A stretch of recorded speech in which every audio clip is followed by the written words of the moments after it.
All right, now let's work on one of these daily puzzles. So, well, if we look at checks, we have what? Rook g5, rook e6, d4, and that's it.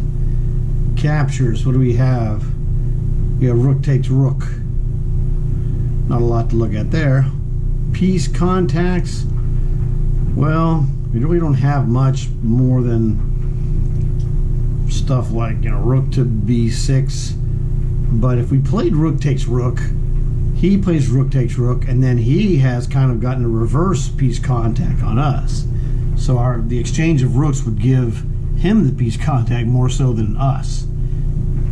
It's just kind of bizarre.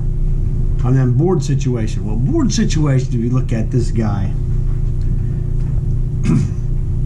white is threatening to queen the a pawn.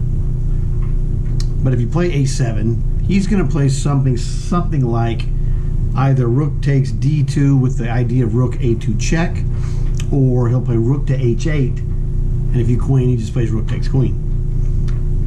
So those are two of his two main ideas, to have a rook stop that pawn. So the key thing is, if we played rook takes rook, which is one of the moves that was mentioned earlier, and he has a choice of either playing rook takes rook, which looks like the most natural and normal move, or directly rook to h8 to try and stop the pawn. And the problem is he's giving up a rook to do that, and then he's just basically going to end up giving up a rook again, because white could simply play king to b4 and then king to a5, and once the king gets next to the a pawn, he's toast. So rook takes rook is clearly the best move for black. So rook takes rook, rook takes rook, and now white, can threaten. White can just play a7, because look, black can't directly stop the pawn. He doesn't have the ability to go, say, rook to g6 and then rook to a6 check, because it queens first, and then that the rook just doesn't work. He can't play rook. After you've played rook a7, rook takes knight doesn't do any good. You just queen. So the only way for him to get, well, there's kind of two ways to get to the pawn, and that would be to play like rook to g1, threatening rook to a1 check, and then skewering the queen. But simply king to b2 stops that. So you can forget that one. That isn't going to happen. You can also play rook to g3 check, because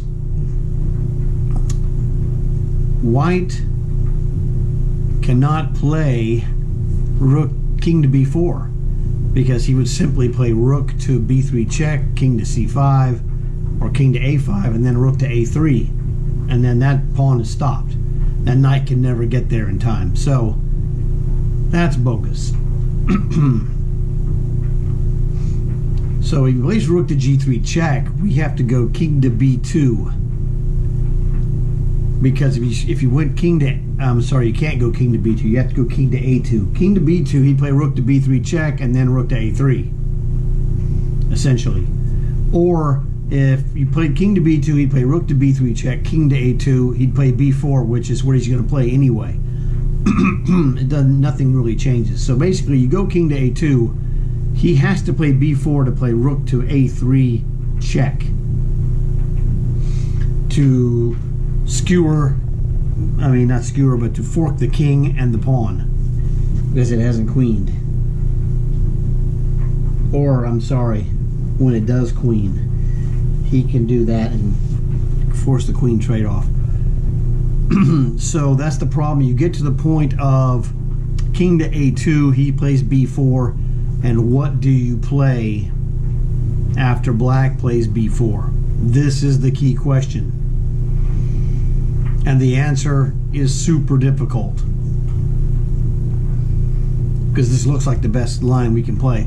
Now, normally, I would, work on this So the line we're looking, let me re-look at the line.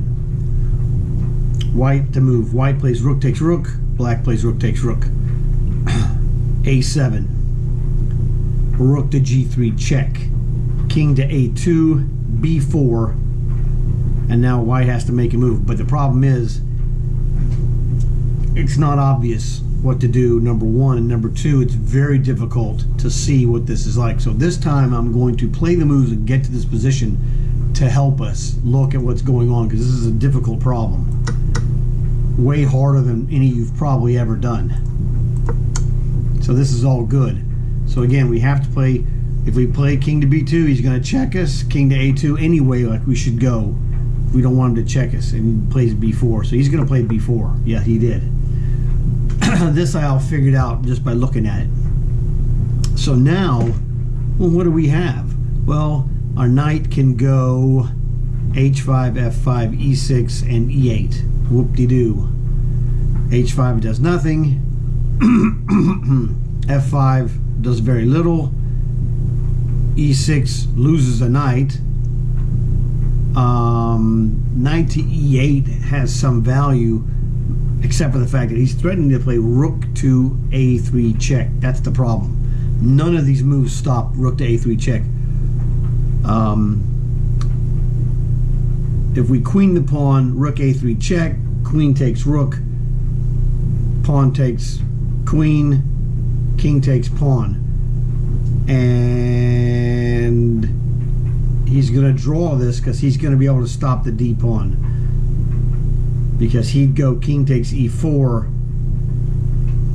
and we're on a3. The king can go to, say, b2. It doesn't matter. King to d3, and then there's nothing you could do. He's going to play, he'll be able to play c3 and eliminate the pawn. So queening the pawn is a draw. The only of the moves we have left is king to a1, worthless. He just checks us. King to b1 or king to b2, neither of which does anything, because he's going to play rook to a3. So if we move our king to any square, rook to a3, and now he's winning. So we can't move the king, because rook to a3, he's absolutely winning this game. And he will win this game, unless he's a complete doofus, but he's not. So it's like, so king moves, lose. Queen move, pawn to a8, queen, rook a3 check, it's a draw. Knight moves are worthless. That leaves only one other move. So by process of elimination, we can play d3 or d4 check. So if we play d3, well, clearly anyone with a brain would play rook captures d3.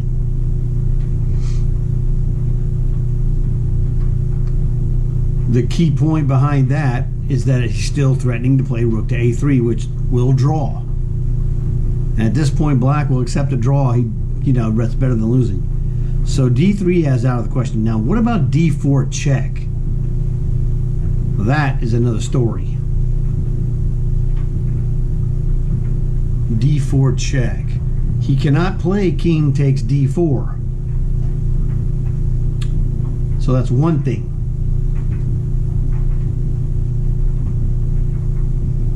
So d4 check doesn't get it.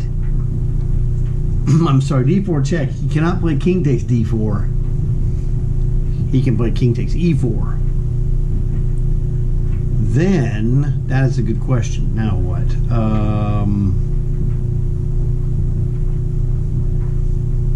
King takes e4. We could play... I mean, he could take it with a pawn en passant, but that's a terrible move, because it blocks his rook. King takes e4. What does that move do? I don't know. Oh, king takes e4 loses because pawn to a equals queen check. So he has to play. If he plays, he cannot play king to d6 because knight fork gets him. He can't play king. Can you play king to f6, knight fork? So d4 check is it. This is the key move. d4 check. King to f4 loses to fork. King takes, queen checks. King to here, fork. King to here, fork. If he plays c takes d3, he blocks the rook, we queen, and it's over. So there you go. So but we found the d4 move, not because it was obvious, because it's not obvious, as you could tell. But looking, everything else was literally worse. It doesn't happen like this very often. It just happened like this now. Knight, all the knight moves were bad. Pawn move was a draw. King moves lost. Pretty simple. Well, we got d4 check. You know, rook takes. Well, rook takes is not possible. The only move to stop the check is c takes d3, because knight fork, knight fork, knight fork. Every black square he moves to is a knight fork. That's unbelievable. That's fantastic.